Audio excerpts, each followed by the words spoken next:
Welcome to Sounding Board, a production of Seroptimist International of Novato, whose mission it is to support girls and women, locally and globally.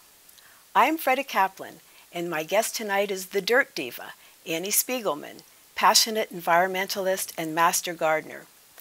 Annie and I will be talking about the Novato High School Organic Garden. But first, Annie, what's a Dirt Diva? Thank you for having me, Freda. A dirt diva is, like most of women out there and most of our girlfriends, it's someone who's part fashionista and part compost queen. And that's exactly who I am, and I know there are many others out there that, we like to dress a little girly sometimes, but then the other part of us is getting our hands dirty and into the soil and working with Mother Nature. So you come from New York City. How does a person from New York City become an environmentalist? Isn't it crazy? I think Mother Nature finds us and, one day she just taps you on the shoulder and once you get that call, you have to answer. And I grew up in Manhattan in an apartment building, went to public school in New York, never gardened, never really thought about where my food came from or where flowers came from. And then moved to California about 20 years ago. And, you know what Marin County does to people, it changes them. And I started gardening. I knew nothing about gardening. I'd made all the mistakes and learned the hard way. And then soon, because my garden was having so many problems, I went to the training to become a master gardener. And everything after that just spawned from the training. So you do have a home garden. This is where Yes. you did your learning. Yes. And you know what? I moved from New York, and when I started out, I was in the Sunset in San Francisco before I moved up to Marin. So that's the worst place to garden because it's all foggy. And I knew nothing. And I got all the sunny, girly plants that I love, and I put them in the fog belt there, and they all died on me. And so when we finally moved up to Novato many years later, I was like, okay, this time I'm going to do it right. I'm going to train myself and have a real garden. And I finally had sun, too, so that helped. Yeah, it helps grow plants if you have sun. And that is a big lesson. One of the key lessons about gardening is to grow what your microclimate is, grow what grows there. Don't try and force something that doesn't grow there. Very good point. Yes, it's a good lesson. You have a book out, another book. Yes. Talking Dirt. Yes. Can you tell us about that? Talking Dirt. It's a book that I wrote pretty much to help new gardeners, as I was many years ago, not to make all the mistakes that I did. It's a waste of your time, a waste of your money. It's not good for the environment because when you don't know what you're doing, you're using a lot of chemicals, and it's not necessary to use those. And I made all the mistakes, so I'm not judging anybody. I'm from New York, and we don't read directions, so... So I just poured whatever it was. And then I did the Master Gardener training, and there was a soil scientist speaking who's from UC Berkeley, Stephen Andrews. And he just transformed my whole garden and my life and made us all become organic gardeners. And I'm grateful to him. He's been one of my mentors and got rid of all the chemicals in my backyard, went organic, and the yard is beautiful, it's easy. I do less work out there because it's the soil microbes that's doing all the work for me. I water a little bit, I add some compost and some mulch, and that's about it. Can you show us the cover of your book and Yes. tell us where we can buy this book? Yeah. Okay. So it's called Talking Dirt, and you can buy it at Book Passage, my favorite bookstore. And it's also at some of the Sloat nurseries locally. And you can also buy it online at my website, which is dirtdiva.com. So I would like to ask you about who your mentors were in organic gardening. Well, as I said, it was Stephen Andrews, who's a soil scientist at UC Berkeley, and he's done some courses over with the Marin Master Gardeners. And I was a Marin Master Gardener about 10 years ago. I took the training. And he taught us all about the soil and the microbes that are in compost, and how when we feed the soil with compost instead of chemicals, it's like you're not giving junk, it's like giving your kids junk food, all those chemicals, and instead you're putting life and something sustainable into dirt and turning it into soil through compost. So it was this whole new thinking, and as a New Yorker, I was skeptical that there's actually life in soil, in compost, but I did it, and it's so much easier than using all those fertilizers and pesticides. When you use compost, you're treating your garden organically, and you're feeding your plants in a slow way, in a healthy way, and you're cleaning up your neighborhood. You're putting your garden in rehab basically, and you're not polluting all the creeks.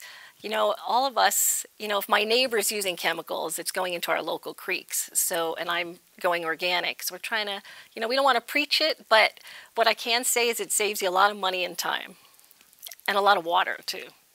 Well, Less water. Some very good points there. Yes. And one of the things that I did do recently, in the last few years, Novato was giving rebates if you got rid of your lawn. And in 2008, I took out my front lawn and planted all native plants and drought tolerant. And I hardly water it, and it's just spectacular. It's the nicest front yard on the block, I have to say for myself. Well, that's very good advice for all of us. Yes, it's something to consider. You know, maybe keeping your back lawn. If you have kids, they can run around in the back. But so few of us actually use our front lawn. You know, we're just putting all these water and chemicals into the grass for what? For nothing. And it takes so much effort to maintain it. To maintain it, it's a lot of chemical use. And let me also recommend with my back lawn, I don't use any chemicals on it. All I do is sprinkle some compost in the fall and in the spring on it, and it's beautiful. So we've all been brainwashed a little bit that we need all these, we have to go shopping and buy all these gardening chemicals, and it's a lot of advertising. We can all go back to how our grandparents gardened, which was with animal manure, basically. That was their compost. And they were successful. And they were very successful. They grew all their food. That's how all our victory gardens were growing in the 1940s. Yeah, where they were growing flowers and edibles together, and that's what we want to get back to now. I would like to ask you a question that I think you've already answered, but everybody always wonders, what is organic? Okay, yes. Organic is going back to how Mother Nature and how Mother Nature works in, you know, when you go hiking on those trails in the woods and the back trails of Marin.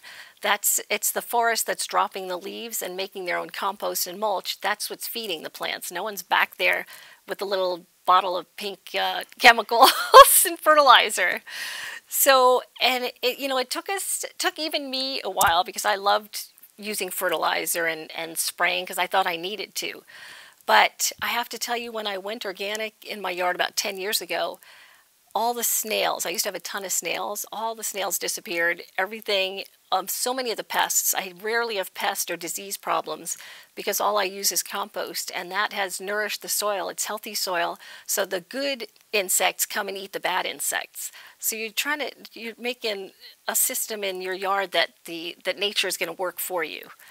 You're making an excellent point there, that the more pesticides you use, the more pests you have? The more pests you have. Yes, you're spraying. It's a horrible cycle. It's a terrible cycle that we've all gotten into, and it takes a little bit. You have to be patient for a couple of months and get rid of all those chemicals and start adding compost and mulch twice a year, just a couple inches of compost and some mulch on top.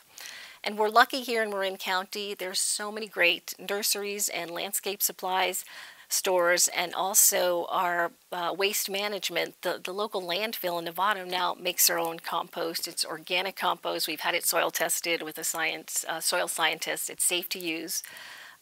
There's many other local compost makers, like Point Reyes Compost Company, which I'll talk about later a little bit more.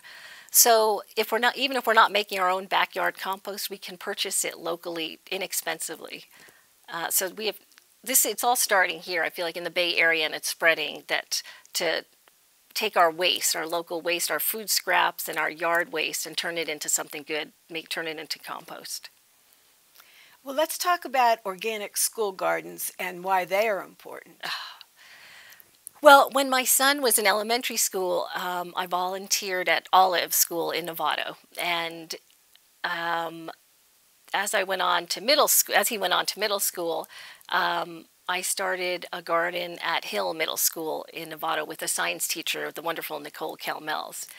And we had classes. We had science class out there once a week. We had about 30 kids come out. These kids, after a couple of months in being out in the garden, learning a lot of earth science, growing edible crops and beautiful flowering plants, a lot of natives and drought-tolerant plants, a couple of roses, they actually scored higher on their science test by the end of the year. And there have been studies by the National Gardening Association that kids, especially in elementary school, that if they're outdoors, they have outdoor training, outdoor learning in science, that they will actually score higher. So that's one way. But for me now that my son's a teenager, I see that, we can work with our kids at home and feed them the right food when they're small, but then when they're teenagers, they're out on their own and they have access to the 7-Eleven without us knowing. So I think it's really critical to also start school gardens in high school for teenagers too. Well, how did this high school garden, the Novato High School Garden, Yes. get started? Well, it's funny. I went to speak to the principal at Novato High about switching my son out of a class. So it was just a personal question that I needed to ask him. And this is a great lesson on never going to the principal's office, no matter what age. So I went to his office to ask to get my son switched. And as we were talking, he said, "Hey, aren't you the one that knows something about gardening?" And he said, "My garden club at Novato High really needs some help." And I said, "Okay, I'll go talk to them, but I'm not going to commit to a big project." So a week or two later, I met with the garden club. I met with Mary Buckley, who was the president, and Maddie Wilmot, who was the vice president of the garden club, two seniors, very bright girls and sweethearts. And they had these raised beds, 7 raised beds in a beautiful sunny area, but nothing had been growing there. I'm not sure for how long, but nothing was there. And they had tried to put some seeds in a few months before and nothing came up. So I came in and advised them, and this was back in February. And I said, "You know what, this is all dirt. This isn't even soil in those raised beds. So let's go get some compost and let it sit for about a month, and then we'll start planting out there." What are some of the things that are growing in those raised beds? Well, we first we got, and I wanted them to learn the lesson also about patience with gardening, because the soil was not amended at all, so it wasn't good soil, so nothing was going to grow. So I called my friends at Point Reyes Compost Company, and they donated a truckload of the most wonderful compost, and we filled all those beds and let it sit for a month to get the microbes working and living and thriving and breaking down nutrients inside there. And then in late March, we finally planted seeds.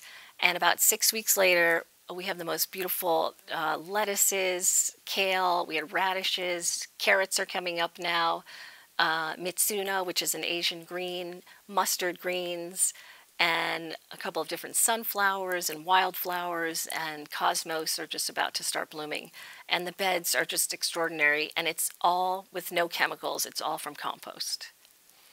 So you've got flowers, you've got fruits, fruit trees. Yes. A lot of vegetables. Yep. Lettuces and kale, and right. What were some of the other ones? Yeah, lettuce, kale, mitsuna. What Parsley. Oh, we have the beautiful herbs, yes, which I recommend to any novice gardener. Herbs are the way to go because they're the easiest, especially in the summertime. You've got a nice sunny window. Start with herbs, especially parsley. Italian parsley is a nice simple one to grow, and it reseeds every year, so it'll make you feel like a winner. And then we've just started, basil is coming up, some beautiful basil. What else? It's mostly greens, mixed greens that we're growing. And we harvested a bunch of it about a week ago with the students. We have about 20 kids in the garden club. And it was so funny because some of the kids, we were eating radishes, and I mean, I guess they've had radishes at some point in their life, but I think they never had it just pulled out of the ground and eating radishes, and I took pictures of them. And a lot of them had never had kale. And kale is the new black, you know. Everybody's eating kale now. I don't know why. But it's so easy to grow and so nutritious for all of us.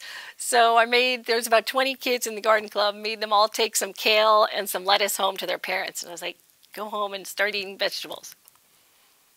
There are fruit trees. How Yes. did you get the fruit trees? Well, because of our wonderful nurseries, Green Jeans Nursery in Lower Marin and Sunnyside Nursery both donated these beautiful Gala apple trees. They're about 3 years old, so probably next year we'll start seeing apples on them, so we don't have to wait forever as some fruit trees. A couple of other nurseries, Sloat Nursery has also offered some perennials to us. And we've also been really lucky with the Marin Master Gardeners and the Native Plant Society of Marin. They have donated many plants to us, which we've planted on the perimeter of the garden. So it doesn't look like anything yet, but in a couple months from now, they'll grow up. Right now, they look pretty small. And I understand someone's going to build you a fence? Yes. I'm so happy that Ray Mayoral, the principal of Novato High, is a Rotary member of the Rotary of Ignacio in Novato. And he went to them and asked if they, for one of their projects, they would build a fence, a deer fence. And this fence will come in so handy for the summertime when most of us aren't going to be around.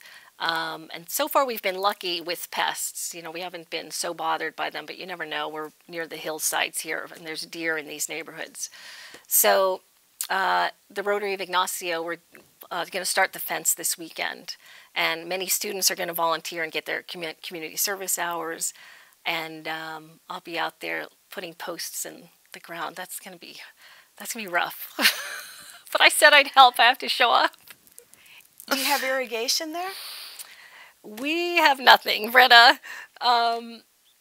part of Maddie, the vice president of the school garden club, that's part of her job is to coordinate the kids to come out 3 times a week and water all the raised bed. We have two old hoses, and it takes about 20 minutes to go through all the raised beds and all the plants. But that's one of our dreams for later on. You know, we figure we'll get the fence up first, and then we'll try and get some irrigation funding after.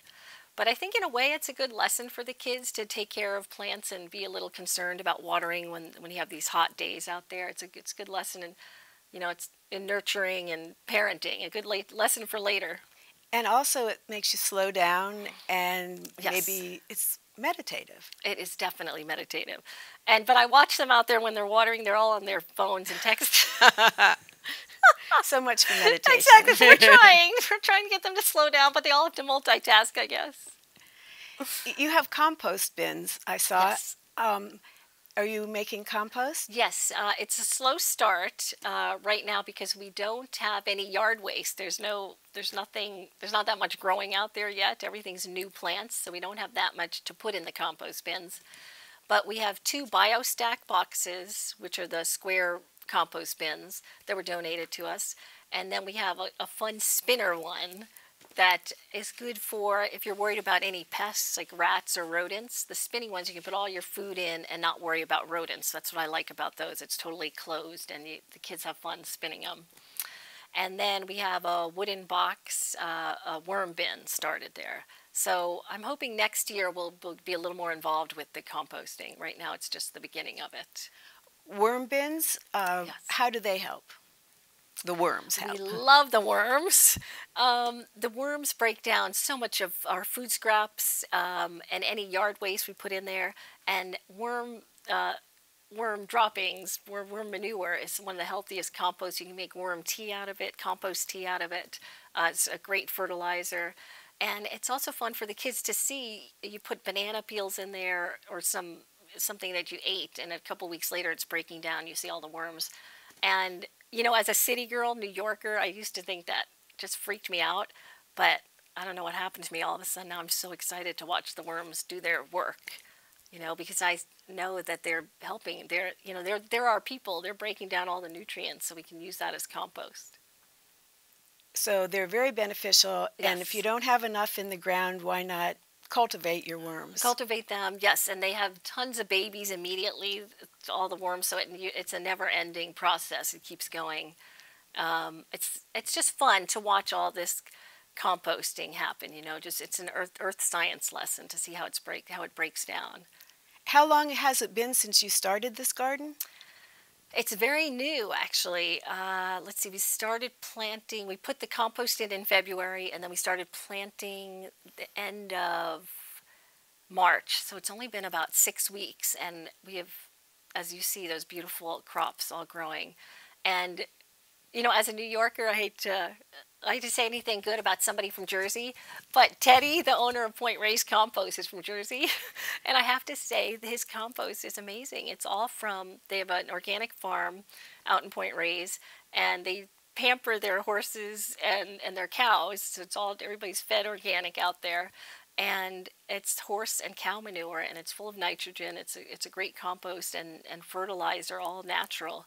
And I hate to give him all the credit, but that's what kicked these plants out of the ground. And I also want to credit Baker Creek seeds, heirloom seeds in Petaluma is a great seed supply. and Renee's Seed Company, which is down in Santa Cruz. And both of these seed supplies donated the seeds for the garden, and it's all extraordinary. So what do you see for the future of this garden? Well, right now, unfortunately, the garden club is mostly made up of seniors, these wonderful, bright seniors who are going to be graduating next month. So they're all leaving me. So we're going to we're talking about changing the garden club to the name the Dirt Club. So we get some more guys in there. Good idea. No, I thought that's brilliant. Yes. So, and then we'll offer it a little bit to the science classes. I know some of the health and biology teachers have come out and talked to me out in the garden, said they want to bring it into the curriculum. So we're going to mix it up a little bit more with different classes and bring in some of the younger kids too, not just the seniors. How can viewers support your garden? Good question. We have no funding right now. It's just a rough economy for everyone. So I'm always asking so many of my colleagues in the nursery business and the master gardeners to donate things, but we really have nothing. We don't have any. We have a couple of shovels, but we don't have any gloves. We don't have many garden tools at all. So if anybody's watching this, and we'll even take used equipment. You know, a little bit used is fine with us. We have a garden shed. So they can donate to us. They can bring stuff to the front office at Novato High, and it'll get to me, or they can contact me at dirtdiva.com, my website. We are also on my website. We have these organic cotton hats, trucker hats, and we've been selling these, and all proceeds go to the Novato High School garden. And it's a fun hat, and it's good for the sun. It blocks your face. I think your program is a good one for getting kids off the screens, off TV, away from their computers, and out into nature. So how do you prescribe others do this? And as a mom of a teenager, and also myself, I mean, I'm an iPhone addict. I love my iPhone. But kids, there's too much screen time. And we all love the internet, but it's too much. And kids have gotten so far away from nature, and with all the processed foods in the stores, no one really knows where their food comes from. And, the United States, here in the U.S., we're rated #1 globally in childhood obesity. So we can't just sit still and let this happen to our kids. So that's what pushes me out there every day to teach these kids, I mean, even high school kids, about different vegetables, how easy it is for them to grow. This is what's going to nourish them. This is the food that's not going to give them diabetes. It's not going to make them obese. Just to blend some of this into their diet instead of all that fast food and processed food. So it's an education out there. I mean, I try not to get too serious with them, but I have been known to take a bag of Doritos out of their hand as they walk in the garden. I confiscate it. And you don't compost it. No. And I give them, and a couple of times I make them read the ingredients on the back. And then they see that they can't pronounce the words, and that makes them think, oh, what is this? So you're not only teaching them gardening, you're teaching them good nutrition. Good nutrition. I know that the video game industry, the processed food industry, junk food industry, they all want to take our kids and get them addicted to all this. And I'm thinking, why can't I help get them addicted to something good for them, something that's going to get them exercising, get them physical, get them out in nature and fresh air. There's so many benefits from gardening besides physical and the aesthetic. There's also a spiritual element to it. And I know a lot of kids don't have that. We're all in this crazy rushed world of technology. Slowing them down and being outside, being out in nature, there's so many hidden gifts of them just quieting down and putting their hands in the soil. Well, I would like to thank you for all this, Dirt Diva, Annie Spiegelman. And if you'd like to repeat your website one more time. Yes. So it's dirtdiva.com, dirtdiva.com. One word. Yes, all one word. Well, thank you. Thanks for having me, Freda. And I'd also like to thank Leon Johnson of Novato Public Access Television and the Seroptimists, all our crew and people that produce this program, Sounding Board, are Seroptimist International of Novato members. Thank you.